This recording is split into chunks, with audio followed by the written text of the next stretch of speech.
हर चीज का। तो जो परिचय आपको बताया मैं दोबारा रिपीट कर देता हूं। ये डॉक्टर गंगाराम तिवारी जी हैं, अखंड हिंदू राष्ट्र मोर्चा के राष्ट्रीय अध्यक्ष हैं और ये तकरीबन पिछले 10 साल से लगातार सोशल मीडिया प्लेटफॉर्म पे बोल रहे हैं और ये विधि में पीएचडी हैं। विधि का मतलब कानून, वकालत जिसको कहते हैं आप लोग, उसमें पीएचडी हैं और हर एक चीज़ पे इनकी बारीकी से नज़र होती है और हर एक चीज़ को उसकी निचोड़, जैसे आप दूध में से मक्खन निकाल के घी निकाल लेते हैं, वैसे ये सारी चीज़ के निचोड़ निकाल लेते हैं। उसी के दम पे हम ये काम करते हैं। उस कानून में जो कमियां हैं, जो हमें सामने रिप्रेजेंट करना होता है, जिसके तहत हम आप इनका अनलॉक करवाएंगे। अब गुरु जी से निवेदन है कि गुरु जी सरफेसी एक्ट की बातें इन्हें बताएं। हरिओम। यहाँ पर आए हुए सभी सज्जनों और मातृशक्ति का नमन करता हूँ। और आज हम लोग जिस विषय को लेकर आए हैं वो क्या नाम है? पूनम सैनी। ये पूनम सैनी का विषय नहीं है।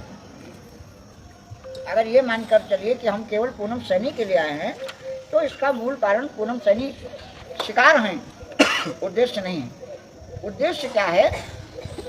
हमारा देश 15 अगस्त 1947 को जब गुलाम हुआ तो हमारे देश के गद्दार नेताओं ने हमको सिखा दिया कि हम आज़ाद हो गए, जबकि वास्तविकता यह है कि ट्रांसफर ऑफ पावर एग्रीमेंट के द्वारा ब्रिटेन की सरकार चलाने का ठेका भारत के गद्दार नेताओं को मिला और उस ठेकेदारी के तहत आज हमारे देश को लूटा जा रहा है। और उस लूट का सबसे बड़ा जो कारण है वो है रिजर्व बैंक ऑफ इंडिया। 1935 में रिजर्व बैंक ऑफ इंडिया नामक एक कंपनी का निर्माण ब्रिटेन सरकार ने किया, लेकिन भारत के अधिकांश लोगों को अभी ये नहीं पता है कि ब्रिटेन की सरकार की ये लोगो लगी हुई जो गारंटी पत्र हम लेकर घूम रहे हैं और जिसके ऊपर लिखा हुआ है रिजर्व बैंक ऑफ इंडिया, ये भारत की है या ब्रिटेन की है? अगर हमारे देश के गद्दार नेताओं ने ये बताया होता जनता को तो शायद आज हमारे देश की ये दुर्गति नहीं होती। 15 अगस्त 1947 को हमारे देश की मुद्रा 1 रुपये बराबर $1 थी कि नहीं थी? बोलो भाई। थी। बोलिए। थी ना? आज क्या रुपए का डॉलर है? 90 रुपए का। यानी आज 90 नहीं 97 अब हो गया। वो तो है तो 100%। अब 90 इनके हिसाब से मान रहे हैं। तो हमारे देश का विनाश 90% हो गया कि नहीं हो गया? इसके लिए कौन जिम्मेदार है? इसके लिए जिम्मेदार है गवर्नमेंट ऑफ इंडिया का प्रशासन तथा कथित भारत में गुलाम भारत का नेतृत्व करने वाली सरकारें और हमारे देश के प्रशासनिक अधिकारी और मीडिया के लोग। तो भाई मीडिया भी जिम्मेदार है कि नहीं? जिम्मेदार। अगर मीडिया ने बताया होता कि हमारे देश की रुपया ब्रिटेन छापती है और ब्रिटेन की तादाद पर छापती है, 1 रुपए के बदले में जब वो आपसे 777 मिलीग्राम सोना या उसी का 10 गुना चांदी लेती, बिना सोना और चांदी जमा किए रिजर्व बैंक ऑफ इंडिया में भारत के किसी नागरिक को ये गुलामी का गारंटी पत्र भी नहीं मिलता है। और इस लूट में शामिल लोगों के कारण आज भारत के 140 करोड़ लोगों के जीवन और आजीविका का संकट पैदा हुआ, जिसके लिए हम लोग पटना हाईकोर्ट गए। पटना हाईकोर्ट ने हमको गंभीरता से सुना और उसने आदेश किया कि किसी भी कंपनी को किसी भी दशा में किसी भी नागरिक के जीवन और आजीविका के अधिकार को समाप्त करने का अधिकार नहीं है। ये हमारा कानूनी अधिकार है। दूसरी चीज, नरेंद्र दामोदर दास मोदी की सरकार ने भारतीय रिजर्व बैंक को पुष्ट करने के लिए एक कानून बनाया जिसका नाम है सरफेसी एक्ट। तो जब आप सरफेसी एक्ट की पहली लाइन पढ़ेंगे तो आपको पहली लाइन में ही लिखा हुआ मिलेगा, रिजर्व बैंक ऑफ इंडिया यदि संतुष्ट हो तो क्या हम रिजर्व बैंक ऑफ इंडिया को संतुष्ट करके और इस देश में जीवित रह सकते हैं? बोलो भाई। ये है सरफेसी एक्ट और इस सरफेसी एक्ट की पहली लाइन में लिखा है अध्याय बैंकों और वित्तीय संस्थाओं की वित्तीय परिसंपत्तियों के प्रतिभूतिकरण यानी ब्रिटेन की सरकार की व्यवस्था को सुनिश्चित करते हुए और पुनर्निर्माण का विनियमन। यदि रिजर्व बैंक को विश्वास हो कि सार्वजनिक हित में, रिजर्व बैंक को क्यों विश्वास होगा भाई, और हमें रिजर्व बैंक को विश्वास में लेने की आवश्यकता क्या है? 1 रुपये बराबर 1 डॉलर से हम 90 और 97 रुपए के डॉलर पे आ गए। क्या अभी भी हमें रिजर्व बैंक ऑफ इंडिया के तरफ मुंह देखने की आवश्यकता है क्या? नहीं। बोलो भाई। नहीं है गुरुजी। क्यों माता हूँ, है कि नहीं है? नहीं है ना। तो इस तरीके से हमारी व्यवस्था में बैठे हुए जिनका दायित्व है हमारी रक्षा करना, वही हमारा उत्पीड़न और शोषण कर रहे हैं। और जब ऐसी स्थिति हो तो भगवान कृष्ण ने गीता में कहा है, अन्यायिनो हन्यात पुण्यम। हर व्यक्ति का ये कर्तव्य भी है और अधिकार भी है कि जहाँ पर अन्याय हो रहा हो, अगर आपकी शक्ति चलती है तो अन्याय करने वाले का वध कर दीजिए।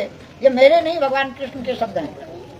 गीता में उन्होंने महाभारत होने से पहले पांडवों को समझाया, कौरवों को समझाया, और जब स्थिति नहीं बनी तो उन्होंने कहा अन्यायिना अन्यात् पुण्यम। हे अर्जुन, ये अन्यायियों की सेना है और इनका वध करना तुम्हारा कर्तव्य है। तो आज भारतवर्ष के 140 करोड़ लोगों को अपने मान सम्मान, माँ बहन बेटियों की इज्जत, अपने मकान दुकान खेत खलिहान को बचाने की आवश्यकता है कि नहीं है? बिल्कुल है सर। बोलो भाई। है, बिल्कुल है। तो अगर है तो उसके लिए हमारे पास 2 ही प्लेटफॉर्म बनते हैं। एक तो हम सरकार से संवाद करें। सरकार से संवाद करने के बाद हमने जब ये निर्णय लिया कि सरकार हमारे ऊपर अनैतिक और अवैधानिक तरीके से अपनी संघीय ढांचे के आधार पर हमारा आदर्श और अस्तित्व ही समाप्त कर देना चाहती है, तो दूसरा आधार है ग्राम पंचायत। और हमने इसीलिए भारत के हर नागरिक से संवाद करने का निर्णय किया, क्योंकि भारत की सरकार यहाँ का वोट देने वाला है। तो भाई सरकार किससे बनती है? जनता ही। वोट देने से बनती है ना, है? क्या आसमान से आती है? हमारे वोट से सरकार बनती है, और हमारे वोट से बनने वाली सरकार हमारे ऊपर बुलडोजर चलाती है, बैंक के द्वारा हमको लूटती है, और अडानी अंबानी का करोड़ों रुपए माफ करती है। और सैनी साहब से इतना जघन्य अपराध करने के बाद फिर भी उत्पीड़न, शोषण और दमन की प्रक्रिया अगर करती है तो हमारा नैतिक कर्तव्य क्या है? हमारा नैतिक कर्तव्य क्या है? इस अन्याय की प्रक्रिया को समाप्त करना या इस अन्याय की प्रक्रिया को बनाए रखना? समाप्त करना। यहाँ पर पूनम सैनी का प्रश्न नहीं है, ये तो भारत के हर नागरिक के जीवन और आजीविका का प्रश्न है। मैं अयोध्या से खाली पूनम सैनी के लिए अगर आया होता तो गांव वालों को बुलाने की क्या जरूरत थी? इस सिलसिलाती धूप में माँ बहनों को यहाँ बैठाल करके परेशान करने की क्या आवश्यकता थी? लेकिन भगवान राम के हम अनुयायी हैं। मर्यादा पुरुषोत्तम भगवान राम ने कहा, जो अनीति कछु भाखों भाई अतो महि बर जहु भय बिसराई। मैं राजा राम हूँ, लेकिन राजा किसका हूँ? आपका हूँ। और आपको ये अधिकार है कि अगर मेरे द्वारा कोई भी अनैतिक और अवैधानिक कृत्य होता है तो आप निसंकोच होकर के उसका प्रतिकार कीजिए। क्या भगवान राम ने ऐसा नहीं कहा? तो क्या हम मर्यादा पुरुषोत्तम भगवान राम की इस पवित्र धरती में रहते हुए और ब्रिटेन के लुटेरों के द्वारा लूटे जाते रहेंगे? बैंक और फाइनेंस कंपनियां हमारा सब कुछ लूट लेंगी, धन और धर्म सब लूट लेंगी, और हम नपुंसक बनकर बैठे रहेंगे? क्या हमें बैठा रहना चाहिए? नहीं। इसलिए हमारा निवेदन है कि आप लोग इस पर विचार कीजिए और अपने इस अधिकार की लड़ाई लड़िए। ये प्रश्न शास्त्री जी का, डॉक्टर सैनी का या अन्य हमारे साथियों का ही नहीं है, ये पूरे देश के लोगों के जीवन और आजीविका का प्रश्न है। अगर आप आवाज उठाएंगे तो सरकार को आपके चरणों में झुकना पड़ेगा। मैं यहीं बांदी कुई की बात बता रहा हूँ। यहाँ का एक कोतवाल है जहीर अब्बास, मैं पिछली बार आया, मैंने उसको फ़ोन किया और मैंने कहा जहीर अब्बास साहब, मैं आपसे बांद्री कुई के लोगों की कुछ समस्याओं के बारे में बात करना चाहता हूँ। उन्होंने फ़ोन उठाया। उन्होंने कहा हम मथुरा जा रहे हैं। हमने कहा जाइए। उन्होंने कहा आप कल 10 बजे आइए। क्यों भाई सैनी साहब, आपने दूसरे दिन 10 बजे फ़ोन किया? कोतवाल साहब मिले? नहीं मिले। और अब परसों से जब कोतवाल साहब कोर्ट में आ गए तो मेरे मोबाइल पे 20 बार फ़ोन कर रहे हैं। क्या मतलब भाई? जब हम आपकी कोतवाली में बैठकर जन समस्याओं का समाधान करना चाहते थे, बैंक और राजस्व कर्मियों की लूट पर आपका ध्यान आकर्षित करके कानून व्यवस्था को मजबूत करने के लिए ही अयोध्या से आए थे, तब तो आपने नजरअंदाज कर दिया। तो मेरा कहने का मतलब सिर्फ यह है कि सरफेसी एक्ट के द्वारा जिस प्रकार से कानून बनाया गया है, आप उसकी धारा 13, धारा 13(1), धारा 13(2), धारा 13(3) और धारा 14 का जब आप अध्ययन करेंगे तो आपको पूरा विश्वास हो जाएगा कि सरकार और प्रशासन मिलकर के बैंकों के साथ ये ज्यादती कर रहा है। इसलिए बैंक की ज्यादती का जवाब देना हमारा कर्तव्य है कि नहीं है? जी बिल्कुल। हेलो, हाँ सर, है ना? हाँ। वही करने हम आए हैं। आप सबका समर्थन है या नहीं? हाथ उठाइए। क्योंकि अन्याय को सहना सबसे बड़ा पाप है और न्याय के लिए संघर्ष करने में किसी प्रकार का संकोच नहीं है। हम लोग भारतवर्ष के नागरिक हैं और भारत में सदैव न्याय के लिए ही संघर्ष हुआ है और न्याय के लिए संघर्ष करना हमारा कर्तव्य भी है, अधिकार भी है। इसलिए हम आप सभी को धन्यवाद देते हैं कि आप लोगों ने हमको सुना और अपने अधिकार की लड़ाई के लिए आप खड़े हो रहे हो। तो निश्चित तौर से भारत अब आज़ाद होकर रहेगा। भारत की गुलामी की बेड़ियां खत्म होंगी। भारत से गौ हत्या बंद होगी। गौ माता का खून बेचकर, मांस बेचकर हमारा मांस नोचने वाले देश के ये गद्दार अपने अस्तित्व को समाप्त होने के लिए इंतजार कर रहे हैं। हरिओम।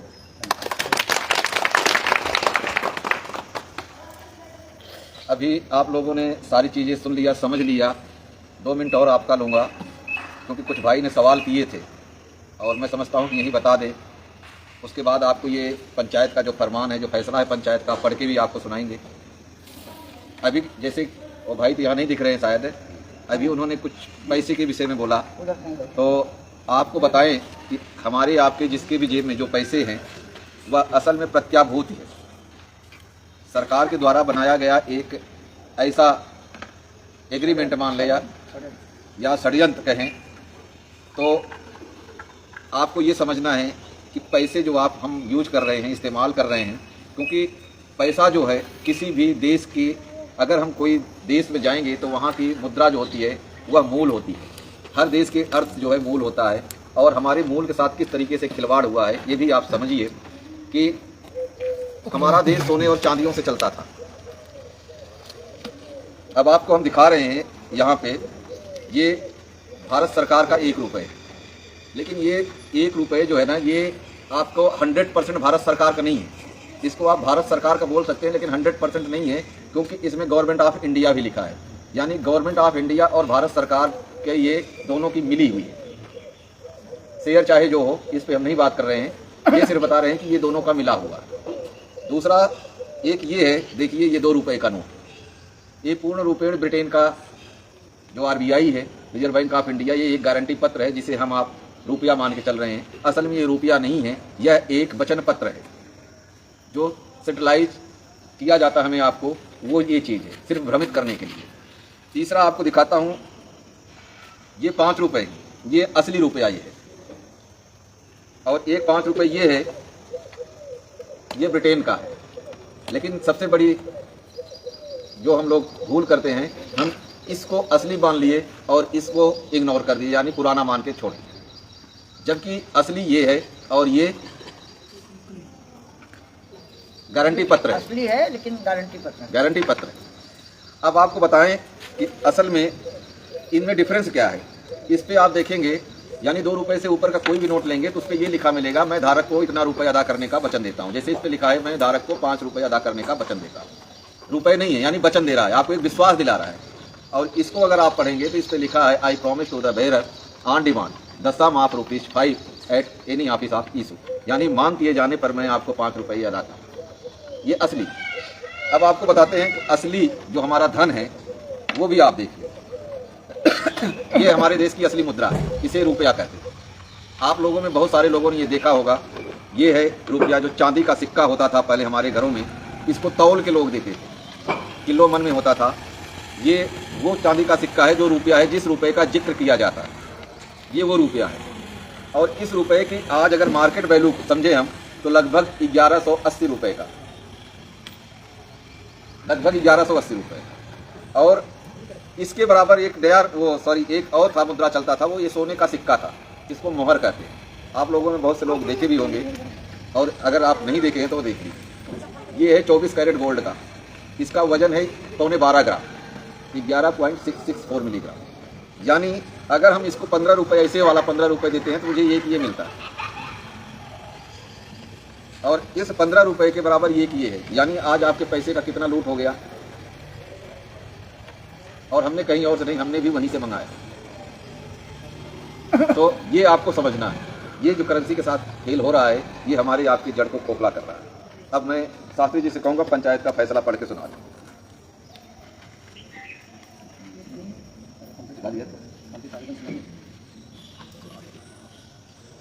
बंद कर दो, चाहिए तो।